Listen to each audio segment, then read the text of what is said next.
2021년 1월 17일 주일 예배를 다 함께 드리겠습니다. 찬송가 546장 찬양 드리시면서 예배 시작합니다. 주님 약속하신 말씀 위에서 영원토록 주를 찬송하리라. 소리 높여 주께 영광 돌리며 약속 믿고 굳게 서리라. 굳게 서리 영원하신 말씀 위에 굳게 서리. 굳게 서리 그 말씀 위에 굳게 서리라. 주님 약속하신 말씀 위에서 세상 염려 내게 엄습할 때에 용감하게 힘써 싸워 이기며 약속 믿고 굳게 서리라. 굳게 서리 영원하신 말씀 위에 굳게 서리. 굳게 서리 그 말씀 위에 굳게 서리라. 주님 약속하신 말씀 위에서 영원하신 주의 사랑이 믿고 성령으로 힘써 싸워 이기며 약속 믿고 굳게 서리라. 굳게 서리 영원하신 말씀 위에 굳게 서리. 굳게 서리 그 말씀 위에 굳게 서리라.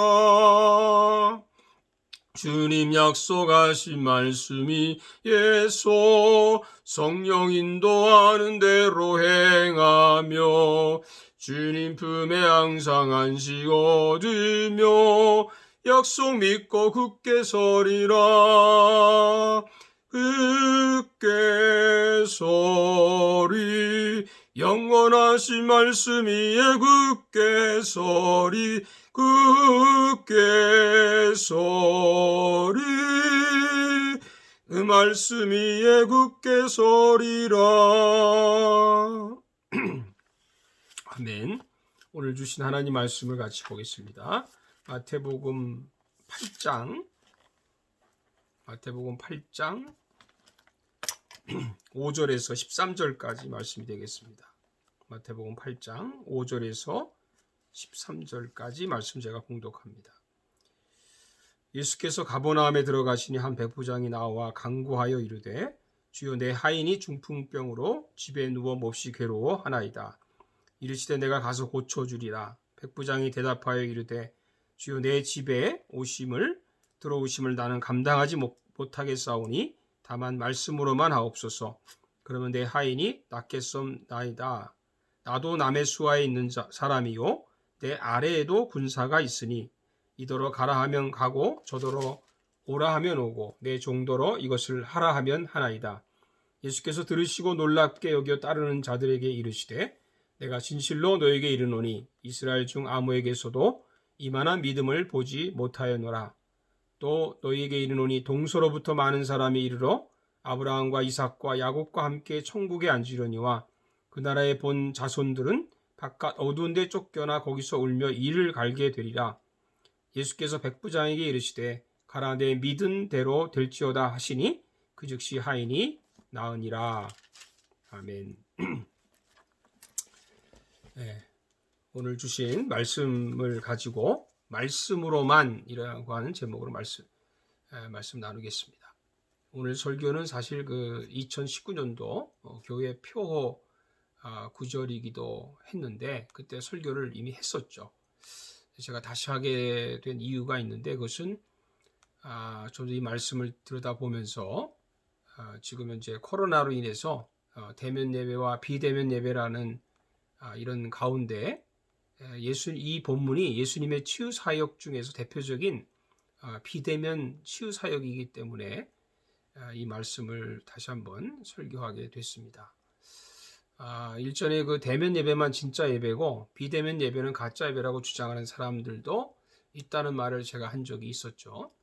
또 오래전에 모 대형 교회가 지교회들을 설립하고 설교만은 영상으로 보여줬는데 그 당시에 그것도 예배냐고 비판했었던 목사들이 지금은 본인들도 영상 예배를 드리고 심지어 영상 예배를 숭배한다고 할까요? 이런 목사로 변모한 그런 상황이 있습니다.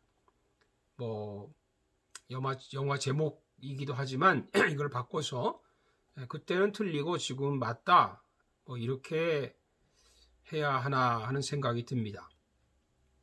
미국에서 TV로 치유 사역을 하는 목사들이 기도할 때 집에서 TV를 보고 있는 병자들도 낫는다고 주장을 했었는데 진짜 뭐 낫는지는 모르지만 이제 비대면 예배나 비대면 치유라고 하는 것은 새로운 일이 아닙니다. 코로나 이후에도 모든 교회들이 비대면 예배나 성경 공부가 자연스럽게 받아들여지지 않겠나 보고 아마 비대면 모임이 멈추지 않을 거라고 생각이 되어집니다. 대부분 예수님의 치유라고 하는 것은 대면 치유죠. 그러나 백부장 이 하인의 치유는 특별한 이런 그 경우라고 할 수 있습니다. 의도적인 것은 아니지만 비대면 사역을 가장 먼저 하신 분이 예수님이시다 이렇게 저는 생각합니다. 오늘 본문에 보면 예수님께서 가버나움에 가셨을 때 백부장이 찾아옵니다. 백부장은 로마인이죠. 왜 찾아왔을까요? 주여 내 하인이 중풍병으로 집에 누워 몹시 괴로워하나이다. 백부장의 하인 또는 뭐 아들이라고 하는 사람도 있지만 어쨌든 하인이 중풍병에 걸렸습니다. 예수님은 즉시 응답을 하십니다. 내가 가서 고쳐주리라. 아주 신속하고 친절한 응답을 하신 거죠. 뭐 사실 예수님께서 어떤 때는 그 지체하셨던 경우도 있고 어떤 때는 또 거절한 경우도 있었는데 이번의 경우는 아주 신속하게 친절하게 응답을 하신 겁니다. 그런데 백부장의 대답이 놀랐습니다. 주여 내 집에 들어오심을 나는 감당하지 못하겠사오니 다만 말씀으로만 하옵소서. 그러면 내 하인이 낫게 싸움나이다. 예수님의 치유 신방을 최초로 거절한 사람이 백부장이라고 하는 거죠. 예수님이 사람들의 치유 요청을 거절한 경우는 있지만 사람들이 예수님의 치유를 거절한 경우는 없습니다. 이 백부장만 예수님의 신방을 거절했다라고 하는 거죠. 그 이유가 뭘까요? 그것은 신방은 거절했지만 다른 요청을 한 것입니다. 한마디로 얘기해서 예수님이 여기서 말씀만 하시면 내 하인이 나을 겁니다. 여기서 궁금한 게 하나 있습니다. 백부장은 예수님이 말씀하시면 병이 나을 것을 어떻게 알았을까요? 그런 면에서 보면 참 이 백부장은 이름은 없지만 매력적인 사람이고 좀 궁금하게 하는 뭔가 그런 사람이고 뭐 천국에 가게 되면 좀 만나보고 싶은 그런 사람 중에 하나입니다. 과연 우리는 말씀으로만 치유된다는 걸 믿고 있습니까? 이것을 푸는 것이 오늘 말씀의 핵심이라고 생각이 됩니다. 첫째는 백부장은 예수님의 말씀의 비밀을 알았습니다. 먼저 백부장이 예수님을 부를 때 주여라고 한 것을 좀 주목해 보십시오. 로드라고 하는 호칭은 백부장이 예수님을 주님으로 고백한다는 뜻이 담겨져 있습니다. 물론 주여 주여 부른다고 해서 다 믿는 자는 아닐 수 있습니다. 그러나 예수님께 와서 주여라고 부르는 사람들은 예수님을 자신의 주인으로 인정하는 것입니다. 이것이 관계를 말하죠. 관계. 영적인 어떤 주종 관계를 말합니다. 언제 백부장이 예수님을 믿었는지는 우리는 알 수 없습니다. 예수님이 승천하신 후에 고넬료 같은 사람도 언제 예수를 믿었을까 하는 것이 궁금한 것처럼 이 백부장도 역시 마찬가지입니다. 그러나 예수님을 주여라고 불렀다는 것은 나는 주님을 나의 삶의 주인으로 모십니다라고 하는 신앙 고백이라고 할 수 있습니다. 당시에 로마인이고 백부장이니까 황제 황제 외에는 사실 주요 로드란 말을 써서는 안 되는 거죠. 아니 그렇게 누구에게 그렇게 쓴다면 그는 생명을 걸어야 되고 자기 직위를 걸어야 되는 것입니다. 그러니까 신앙 고백이 아니면 가능하지 않습니다. 더 중요한 사실은 백부장은 예수님의 말씀의 능력을 알았다는 겁니다. D.A. 칼슨이라는 분이 이 백부장에 대해서 얘기하기를 예수님의 권위의 비밀을 꿰뚫고 있었다. 꿰뚫고 있었다. 저는 이 꿰뚫었다는 말이 참 좋습니다. 백부장은 예수님의 권위를 꿰뚫고 있었다는 거죠. 그는 예수님의 권위가 하나님 권위라고 하는 것을 꿰뚫고 있었다는 겁니다. 예수님 말씀이 바로 하나님 말씀이다 라는 겁니다. 예수께서 가라사대 하면 만군의 여호와께서 말씀하시되와 같은 겁니다. 장로들이 예수님께 무슨 권위로 이런 일을 하느냐고 따졌을 때 예수님은 요한의 세례가 하늘로부터냐 사람으로부터냐라고 되물었더니 대답을 못했죠. 요한의 세례는 하늘로부터 온 겁니다. 예수님의 권위도 하늘로부터 온 겁니다.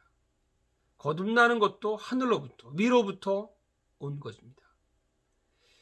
처음에 이건 니고데모 깨닫지 못했죠. 우리가 예수 믿고 구원받는 것 하늘로부터 온 겁니다. 백부장은 이 비밀을 깨달았다는 겁니다. 황제를 신으로 섬기는 그렇게 섬겼던 로마인 이 백부장이 예수님을 믿는 이 비밀을 깨달았다라고 하는 거죠. 사실 이스라엘에 이 파병을 나왔다는 것은 이 먼 나라까지 자 어떻게 보면은 한직에 속한 것인데 이 이스라엘에 온 것이 그에게는 축복입니다. 여러분 때로는 우리가 캐나다 이민 온 것 축복이 될 수 있지 않습니까? 우리가 정말 어떤 작은 교회에 가게 된 것도 축복일 수 있습니다. 우리는 예수님의 비밀을 알아야 합니다. 하나님의 그 비밀, 저는 비밀 병기라고 그러는데 하나님의 비밀 병기가 그리스도죠. 그리스도. 골로새 2장 2절에 말하면. 그러니까 바울도 그리스도의 비밀을 깨달은 사람입니다. 그것을 읽으면 내가 그리스도의 비밀을 깨달은 것을 너희가 알 수 있으리라. 에베소 3장 4절의 말씀이죠. 예수님이 말씀만 하셔도 반드시 낫는다는 그런 믿음입니다.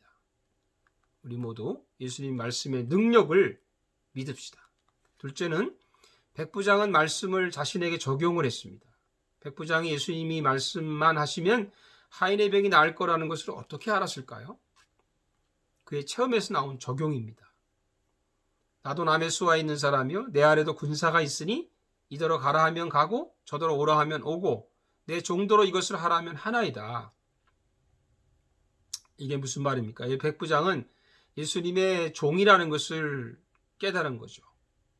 종은 주인의 말에 절대 순종합니다.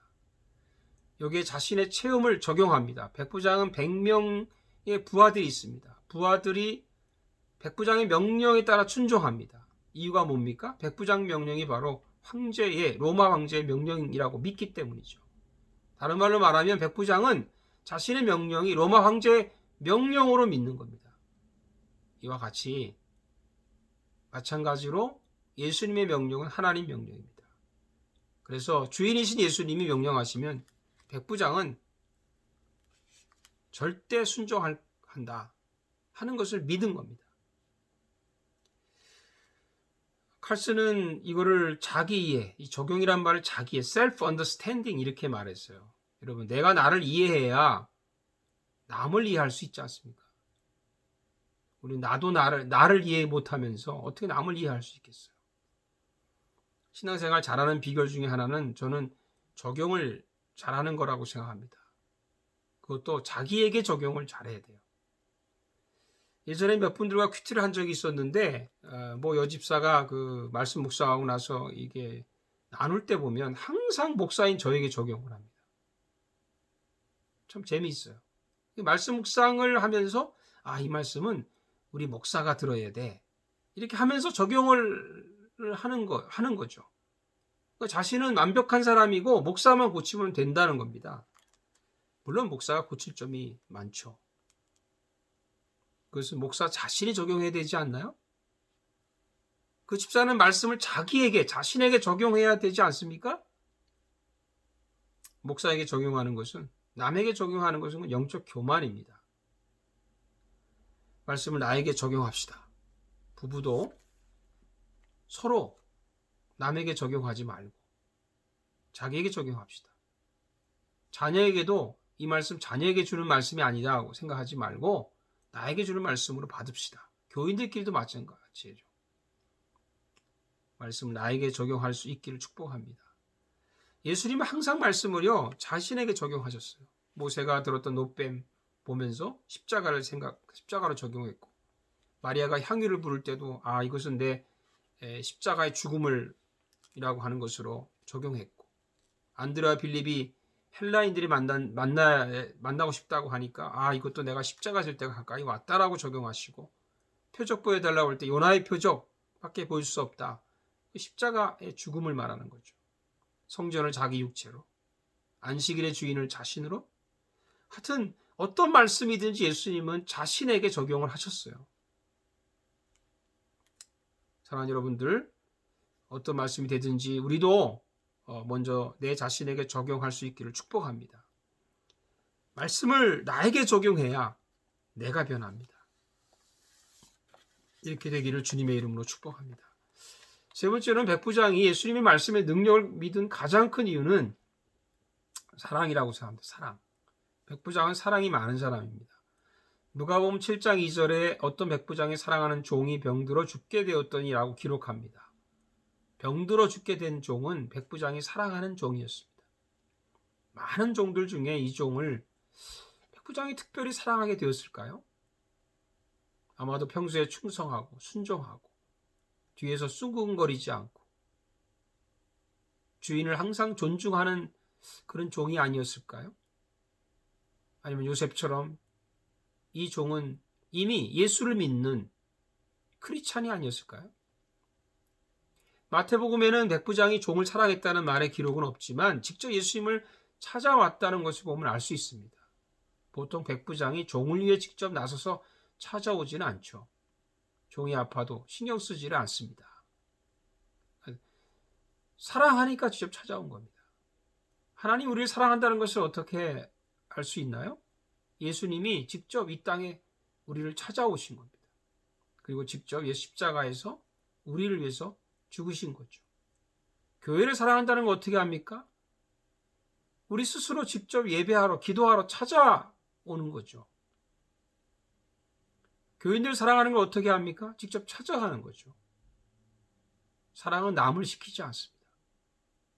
사랑은 스스로 자원해서 기쁘게 하는 거죠. 우리도 그렇게 합시다. 누가복음에는 백부장이 유대인들에게 존경을 받았다고 기록합니다. 유대인 장로들이 예수님께 찾아가서 백부장을 칭찬하면서 이렇게 말하죠. 그가 우리 민족을 사랑하고 또한 우리를 위해서 회당을 지었습니다.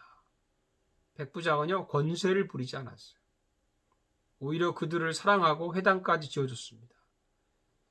이걸 보면 백부장의 성품을 우리가 알 수 있죠. 그는 참 사랑이 많은 사람이었다. 우리 권사 장로 되면 권세 부리지 않습니까? 근데 백부장은 권세보다 사랑을 베푼 거죠. 어떻게 백부장이 이렇게 사랑이 많은 사람이 되었을까? 예수님의 사랑을 체험한 것일까? 예수님 만나기 전에 어떤 일이 있었는지 알 수 없지만 예수님의 칭찬에서 알 수 있는 내용이 있습니다. 10절을 보면 예수께서 들으시고 놀랍게 여겨 따르는 자들에게 이르시되 내가 진실로 너에게 이르노니 이스라엘 중 아무에게서도 이만한 믿음을 보지 못하였노라. 예수님이 감동받으신 거죠. 백부장은 예수님을 감동시킨 사람입니다. 예수님은 이 백부장이 말씀으로만 하시면 하인이 날 거라고 하는 이 이만한 믿음을 가졌다고 얘기한 거죠. 분명히 예수님은 백부장이 믿음을 가진 것을 알았습니다. 이만한 믿음이란 말씀의 능력을 믿는 믿음이죠. 예수님을 존중하는 믿음이죠. 예수님의 말씀을 믿는 믿음이죠. 예수님이 만나본 사람 중에 말씀으로만 치유받을 것이라고 하는 믿음을 가진 사람이 있었나요? 한 사람도 없습니다. 그런데 이만한 믿음, 그런 믿음을 가진 사람. 그 이만한 믿음 속에는 사랑이 담겨져 있습니다. 예수님을 사랑하는 믿음. 병든 하인을 사랑하는 믿음. 사랑의 믿음이 있는 거죠. 저를 비롯해서 우리 주위에 참 메마른 믿음이 많습니다. 믿음은 좋다고 하는데 어딘지 모르게 부드럽지 않습니다. 기도를 많이 한다고 하는데 어딘지 모르게 편하지 않습니다. 은사가 있다고 하는데 어딘지 모르게 겸손하지 않습니다. 열심히 하는데 어딘지 모르게 고집이 있습니다. 사랑이 없는 거죠. 사랑이 없으면 아무것도 아니요. 사랑은 믿음을 낳습니다. 백부장의 믿음은 사랑에서 오는 믿음입니다. 사랑으로서 역사하는 믿음뿐이라 갈라디아서 5장 6절의 말씀입니다. 13절을 보십시오. 예수께서 백부장에게 이르시되 가라 내 믿음대로 될지어다 하시니 그 즉시 하인이 나으니라. 백부장의 믿음으로 하인이 나았습니다. 중풍병자의 내 친구의 믿음 때문에 중풍병자가 난 것과 같습니다. 그럼 백부장의 믿음이 뭔가요? 예수님 말씀의 능력을 믿는 믿음입니다. 우리도 말씀의 능력을 믿읍시다. 기도하겠습니다. 살아계신 하나님, 저희들이 말씀을 읽고 듣고 배우지만 말씀의 능력을 믿지 못했습니다. 예수님 하신 말씀을 그냥 글자로만 알았습니다. 주님, 저희들이 이를 회개하고 이제는 하나님의 말씀, 예수님의 말씀, 기록된 말씀이 그 말씀이 능력이 있어서 병든 자를 치유하고 귀신을 쫓아내고 그리고 사람을 거듭나게 하며 하나님께서 이 말씀으로 이 세상을 새롭게 하는 능력이 있음을 믿습니다. 이 능력 가운데 이 말씀에 체험하는 저희들 되게 해 주옵소서. 예수님의 이름으로 기도하옵나이다. 아멘. 마지막 축복성 드리고 예배 마치겠습니다. 주 하나님 독생자 예수 날 위하여 오시었네. 내 모든 죄 다 사시고 죽음에서 부활하신 나의 구세주 살아계신 주 나의 참된 소망 걱정 근심 전혀 없네. 사랑해 주네 갈 길 인도하니 내 모든 삶의 기쁨 늘 충만하네. 이제는 우리 주 예수 그리스도의 은혜와 우리 하나님 아버지의 큰 사랑과 성령의 교통하심이 예수님의 말씀, 그 말씀이 치유하는 능력, 구원하는 능력이 있음을 믿는 우리 모든 사랑하는 양문 가족들 위해 이제로부터 영원토록 함께 하시기를 간절히 축원하옵나이다. 아멘. 할렐루야. 또 주일 마지막 시간 잘 보내시고 우리 또 수요일 날 뵙도록 하겠습니다. 감사합니다.